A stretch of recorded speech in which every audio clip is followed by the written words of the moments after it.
Welcome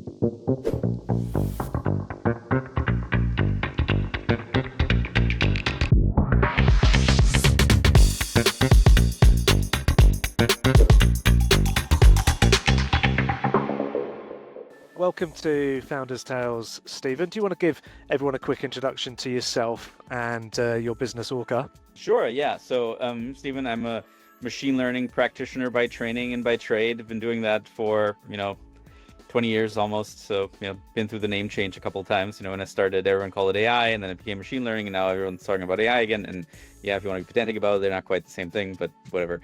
I'm the founder and CTO of a company called Orca that works on more steerable, controllable AI systems. Essentially, we provide a platform for creating AI systems, AI models that are real-time controllable and steerable. So like if you want to make a change, whether that's fixing an error or adjusting to new business circumstances or customizing to a new use case, we make that dramatically easier than with sort of most conventional solutions. Yep. Brilliant. Thanks for that. And what was the problem that first sparked the idea for the business? Really frustration out of dealing with this. I can't tell you how many times I've had some business stakeholder come to me, hey, can you guys make that small change to this thing here that we have deployed? And we're like, sure, give us 3 weeks. And they're like, what? 3 weeks? Why the heck is this taking so long? This should be straightforward. Like all I'm asking for is this tiny tweak. Why is this so long, right? Just like the development cycles are, getting longer and longer. The time it takes, the expertise it takes, the effort it takes to adjust things, to customize a model, to fix an error is growing. And that was just personally frustrating to me. And then also kind of mentally extrapolating that out, as AI gets more pervasive, more powerful, like this big vision that a lot of us dream about of like AGI or whatever you want to call it, or super intelligence, all these fancy terms that we can talk about. But that's a little bit scary, right? Not having the ability to quickly intervene when something's not working the way you want it to. The more powerful the system gets, the more unnerving that becomes, and ultimately decided something needs to be done about that. So that's why we're building Orca. Brilliant. And building out from scratch is difficult. So when you reflect, were there any early bets or early sacrifices that have proved to be quite pivotal? I think sort of a big one, this is maybe generic, is just taking the jump, right? Like there's always sort of this like starting hurdle, and whatever you're going to build 9 times out of 10, the first iteration is kind of going to suck. So, you got to get out of that local optimum. But I think the biggest sacrifice is taking the risk. Honestly, I mean, there's lots and lots of small sacrifices, but so this is one that's, I feel like it's often left unstated, is just taking the plunge, if you will. Is a sacrifice, because you're sacrificing job security, at least early on. You're sacrificing, frankly, work-life balance, because, certainly in the early days, and we're still in the early days, it can be a little rough at times, but it's also fun if you sort of live and breathe, what are you doing for a while? Yep. I'd say that's the biggest one. Yeah, just get something out there that is viable, and get that feedback and iterate and try and kind of build from there, as opposed to try and produce something that's all singing whistles and bells from day one, right? Yes, yeah, I heard this interesting quote from Mark Andreessen on a podcast. I don't think the saying is from him, but it very much rang true afterwards, or sort of being in it, which is like, if you're a founder, you just got to get used to getting punched in the face a lot early on. Yep. Not literally, right? Obviously, but hopefully, obviously. But that sort of, you get a lot of negative feedback. You get positive feedback too, but sort of the spread is much bigger than what I've experienced in a non-founder type setup, in terms of, people love it or hate it, versus a lot more muted, measured type signal.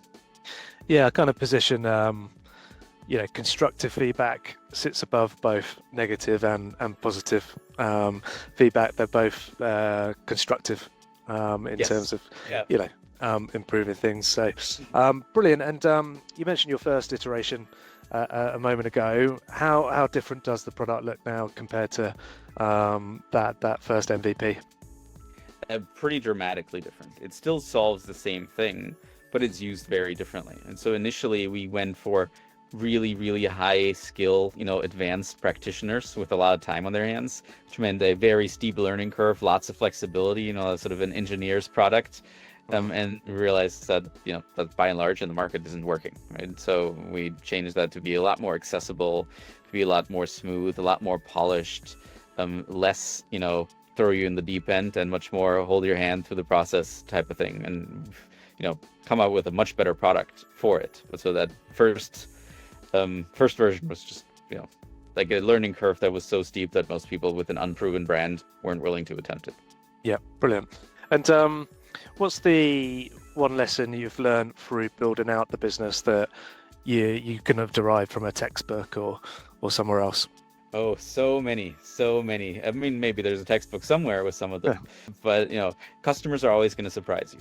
Like when a well thought out, ideated product hits reality, somebody is going to do something that you didn't anticipate and probably couldn't have anticipated, right? So just the brain power of the collective of just sort of poking at things, they're going to find some hole that you didn't think of, and that like no pre-planning in the world could have gotten you to think of that. Maybe unless you like really pull out all the stops and do like NASA style where you like simulate every possible scenario, but in practice it's just not viable.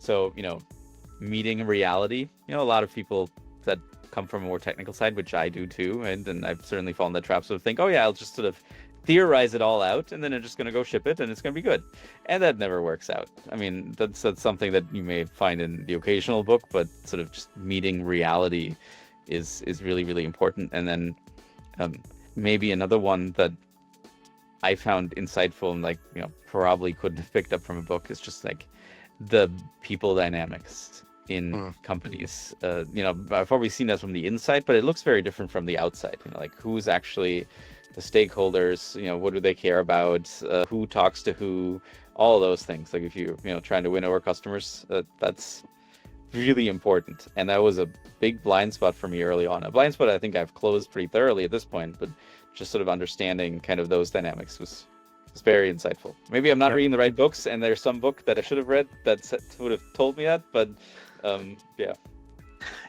staying on clients, how did you guys convince your first customer to believe in the vision that you guys had? Really just showing them what it can do, right? So that's ultimately, I think, for a lot of sort of platform type things that it comes down to for the customers, at least for most customers, is just you have to have a good demo. I think demos are really important, like being able to show the product, and that's easier in some domains than others, but like being able to show off what you're doing and how you can do it. And I think this is critical in early stage sales, especially for like platform infra type stuff like what we're doing. You need to understand the customer's business, because if you're doing something that's a little bit more outside the box, if you're not intimately familiar with it, it's really hard to see the possibilities. And like the customer won't see the possibilities necessarily. Some do, but not all do, and not a fault of theirs, right? It's just something they're not familiar with. And for us and for me to see the possibilities, I need to understand what's actually useful to them.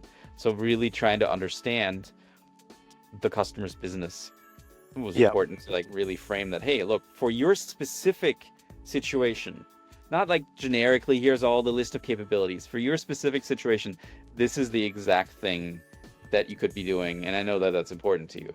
And make it personable. Brilliant. And as CTO, what advice might you pass on to other founders that are looking to try and scale out their engineering orgs? Hiring is super, super important. I mean, that's a generic thing, and I mean, this better than I do perhaps, but having the right people and people who are engaged and motivated. I mean, this changes a little bit depending on stage, but independence is really important early on, because you're going to have so many balls in the air. You can't tightly supervise everyone. So having people who are able to drive themselves is really important. People who understand the domain.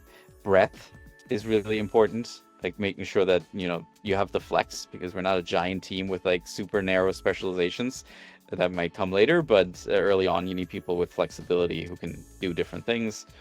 And then letting go, right? I think this is a mantra that I've heard in lots of contexts, but I think it's especially true for a founder when it comes to like internal things. If it's like your baby, there's a tendency that I've certainly felt to hang on to it and like really want to control the details and be in everything. And to some degree, you will be and you need to be, but you also need to learn how to work yourself out of a job, right? Like, you know, how do I like aggressive delegation, in a sense, maybe a term for this. Although you got to be a little careful with this, not just sort of throw things over the fence, but get to a setup where you don't need to be plugged into everything all the time, because it's going to grind you to a halt. And I think a lot of founders that, you know, I've met, they struggle with that. Like, I've struggled with that because, you know, it's your baby. You want to get it just right, but that's just not practical and feasible. Like, if you have a crack team and you spend a lot of energy on hiring, make use of that. Give people room, give people scope, make sure they understand where you're going and what you're doing. But really, I mean, it all comes back down to the people. Like, the early stage growth, it just comes back down to the people. And today, what's been the hardest role that you have been, you know, you have tried to hire for, and what were the kind of the reasons behind that? So this might be interesting. I was a solo founder initially, and about, you know, a year and a half in or so technology development, I decided to hire a CEO, Dave, who's now with the company for a year and who's fantastic. But, you know, I replaced myself in a way. And, you know, that was a long and tricky process to figure that out. So that may be something that's not super common, but it does happen. And, you know, like sort of I spearheaded that, drove it with the investors and all that stuff. So, yeah, very rewarding in the end. Like, I'm very, very glad I did it. But, you know, those, like, hiring your own boss, in a sense, is a very strange experience. Yeah, it's tied in with the letting go element of what you were talking about a minute ago, right? Yes. Oh, yeah, absolutely. It does tie into that. And it's been a fantastic move, but, you know, it was certainly a bit weird at times to go through that process. There's lots of other things that are harder, but this one was unique. I mean, there's certain roles that are just scarce, like skill sets that are scarce and so on, especially sort of around ML/AI. But, you know, that's pretty cookie cutter. Yeah. This one was unusual. Yeah, it's not common to be hiring for your own boss. Yes. That's for sure. And then in terms of location, I know you're based in Boston. You know, you do have a hub of a team in Boston, but the team overall is distributed. But what are your personal thoughts in terms of building out a startup in Boston versus the West Coast, New York? You know, the advantages, maybe frustrations that you might have in terms of location. I think, you know, I'm going to contrast it with the Bay Area because it's sort of the center of the universe in a way, in this world at least. I think there's the biggest thing is a very double-edged sword, which is that you have a lot of density in places like the Bay Area, and to a somewhat lesser extent New York, in sort of the startup ecosystem. We're working all in sort of, you know, similar domains. You know, if you go to a coffee shop in Mountain View or Palo Alto, there's going to be like 3 or 4 tables with people working on something or pitching to an investor, or, you know, trying to sort of run down an idea. And that can feel great because you have sort of this community of everyone is sort of in the same boat. It's not actually everyone, but it can feel like that. Boston doesn't have that. I mean, Boston has startups aplenty, but not the same density and not the same concentration in one domain. You know, like Boston has biotech and manufacturing technology and sort of hardware things and software and AI. Like, it's much more diverse. I mean, biotech is somewhat dominating, but not to the way software is dominating in Silicon Valley. You know, I miss that sometimes, right? The sort of, you know, you can throw a rock and hit another founder kind of thing. Yeah. But that also has some groupthink effects, right? Where it's sometimes hard to sort of break out of it, both from a just sort of thinking through problems perspective, because everyone's facing the same things and getting an outside perspective is harder. But also just from a, frankly, like outside of work perspective. Like, I mean, I like what I do and I like talking to people in my domain, but not 100% of the time. Like, sometimes I need a mental reset, and if everyone else is also in the same boat, then that becomes challenging. So it's a big trade-off. Boston community is certainly not as strong as it is in New York or the Bay Area, but, you know, I like it. Yeah, no, is there, in terms of that, being behind the curve a little bit in that regard, do you think there's any ways the Boston startup community can better support founders? It's a tough one to like sort of ask something of the community. But I think just having a little bit more spaces for people to congregate, right? I know they exist, but, you know, like it's a little more formal over here, right? And I don't know how this happens, but like if you go to the Bay Area, there's just certain like cafes and coffee shops where people congregate. It's not formalized. Here you have formal events a lot more and things like that. So just making it a little more, I don't know, casual, if you will. Yep. And know that there's an effect of density, but having sort of that structural support, I think would be a good thing. The bigger tech companies that are in the Boston area have done some stuff to like host meetups and things like that, but it's not quite to the same level. Just sort of, a little bit more encouraging on the ecosystem, I think would be good. Yep. But by and large, I think the community is healthy and it's positive and good around here. It's not as strong as it is in some other places, but I have no qualms with the community. Yeah, different can be good, right? Yeah. It's just trying to, maybe accelerate the ecosystem in ways which are feasible and realistic. So moving on to some reflections and advice for others then, Stephen. So what's the best piece of advice you've received from another founder, whether it be in a coffee shop or somewhere else? I think this was well before I started this. It was a long time ago, but so somebody talking to me about startups. It's the roller coaster. Right? I wish I could draw this. I'll draw it in the air. I don't know if this will actually be on video or not, but basically, a lot of it feels like this, like sort of ups and downs, and the valleys can be pretty low and the highs can be pretty high. But what actually is sort of this like weird wiggly curve that actually goes up. So, but since you're so zoomed in, you don't feel that, and being aware of that has helped me weather, many a storm, like having the perspective, oh, today really sucked. But yeah, actually, if I zoom out and take a step back, it's much better than it was 3 months ago, right? Kind of a thing. And also having a little bit of perspective on like not riding the highs too hard. Oh no, today went really well. I mean, I'm being sort of a little bit symbolic here. It's usually not a single day, but sort of a longer time period. And not thinking you're the king of the world. You still have a lot of work to do, right? Like these mantras from like Amazon, whatnot, is still day zero and all those things that a lot of these companies have, but they're true, right? So like zoom out, take a step back, look at the big picture. I think that is really important when you're in the trenches. Delving into that in just a little bit more detail then. So how do you personally kind of stay sane, motivated, etc. when it comes to dealing with the highs and lows you mentioned there? It's really perspective, I think. Like this, like don't get caught up in the moment. Think big picture, like reflect back, right? Like reflect back longer. Sometimes I like to remind myself, what did it look like 3-6 months ago? To sort of, get out of these things and look ahead, right? Sort of really it's just a conscious practice of thinking about the larger timescales. And you gotta be a little careful with that because it can make you complacent. Oh yeah, we got plenty of time, we'll do this next year kind of thing, right? That can't happen, that mustn't happen.